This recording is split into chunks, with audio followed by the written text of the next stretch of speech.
Lecture du deuxième livre des rois. Jéconias avait 18 ans lorsqu'il devint roi, et il régna 3 mois à Jérusalem.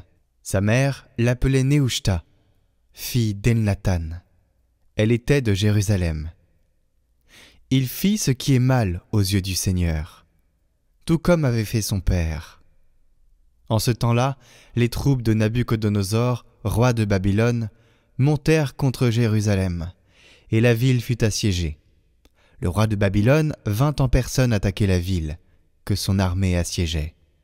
Alors Jéconias, roi de Juda, avec sa mère, ses serviteurs, ses officiers et ses dignitaires, se rendit au roi de Babylone, qui les fit prisonniers.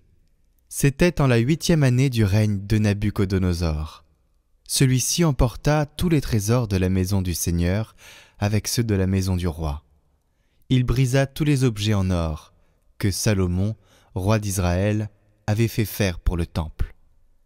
Tout cela, le Seigneur l'avait annoncé. Nabuchodonosor déporta tout Jérusalem, tous les officiers et tous les vaillants guerriers, soit 10 000 hommes, sans compter tous les artisans et forgerons. On ne laissa sur place que la population la plus pauvre. Le roi Jéconias fut déporté à Babylone avec la reine-mère, les épouses royales, les dignitaires, l'élite du pays. Tous partirent en exil de Jérusalem à Babylone. Tous les soldats, au nombre de 7 000, les artisans et les forgerons, au nombre de 1 000, tous ceux qui pouvaient combattre, furent déportés à Babylone par le roi Nabuchodonosor. Celui-ci fit roi à la place de Jéconias, son oncle, Mathania, dont il changea le nom en celui de Sédécias.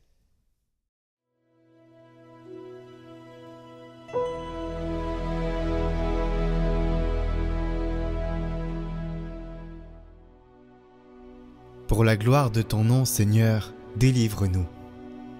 Dieu, les païens ont envahi ton domaine. Ils ont souillé ton temple sacré et mis Jérusalem en ruine. Ils ont livré les cadavres de tes serviteurs en pâture aux rapaces du ciel et la chair de tes fidèles aux bêtes de la terre. Ils ont versé le sang comme l'eau aux alentours de Jérusalem, les morts restés sans sépulture. Nous sommes la risée des voisins, la fable et le jouet de l'entourage. Combien de temps, Seigneur, durera ta colère et brûlera le feu de ta jalousie?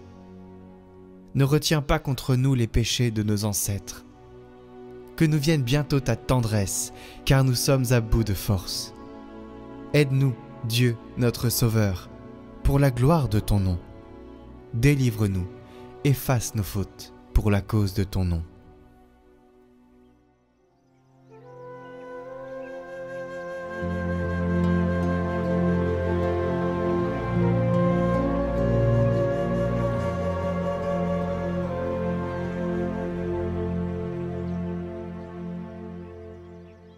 Évangile de Jésus-Christ selon saint Matthieu. En ce temps-là, Jésus disait à ses disciples, « Ce n'est pas en me disant « Seigneur, Seigneur » qu'on entrera dans le royaume des cieux, mais c'est en faisant la volonté de mon Père qui est aux cieux. Ce jour-là, beaucoup me diront, « Seigneur, Seigneur, n'est-ce pas en ton nom que nous avons prophétisé? En ton nom que nous avons expulsé les démons? En ton nom que nous avons fait beaucoup de miracles? » Alors je leur déclarerai, « Je ne vous ai jamais connus.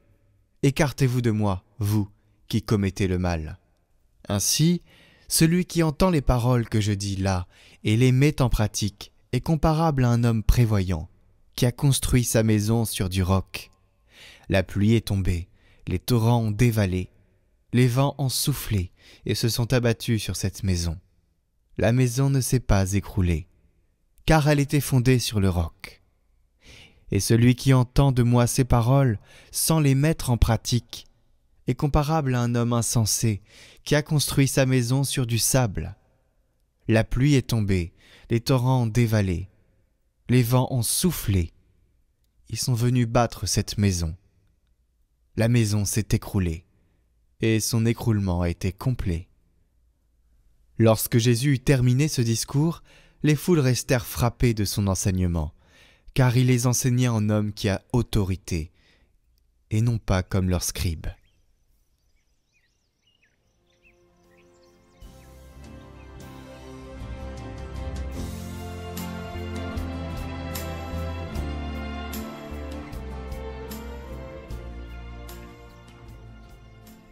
Jésus servait les gens.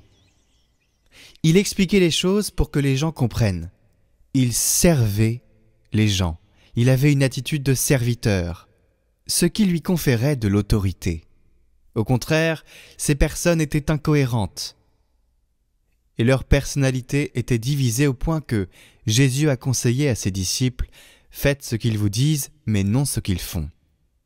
Ils disaient une chose et en faisaient une autre. Incohérence. Ils étaient incohérents. Et l'adjectif que Jésus leur accole si souvent est celui d'hypocrite. Et vous comprenez que celui qui se sent prince, qui a une attitude cléricale, qui est hypocrite, n'a pas d'autorité. Il dira les vérités mais sans autorité. Au contraire, Jésus qui est humble, qui est au service, qui est proche, qui ne méprise pas les gens et qui est cohérent, a l'autorité. Et c'est l'autorité que le peuple de Dieu ressent. Aujourd'hui, nous fêtons Saint Cyril d'Alexandrie. Voici une citation. « Je trouve très surprenant qu'il y ait des gens pour se demander vraiment si la Sainte Vierge doit être appelée Mère de Dieu. Car si notre Seigneur Jésus est Dieu, comment la Vierge qu'il a portée et mise au monde ne serait-elle pas la Mère de Dieu? Telle est la foi que nous ont transmis les saints apôtres, même s'ils n'ont pas employé cette expression. »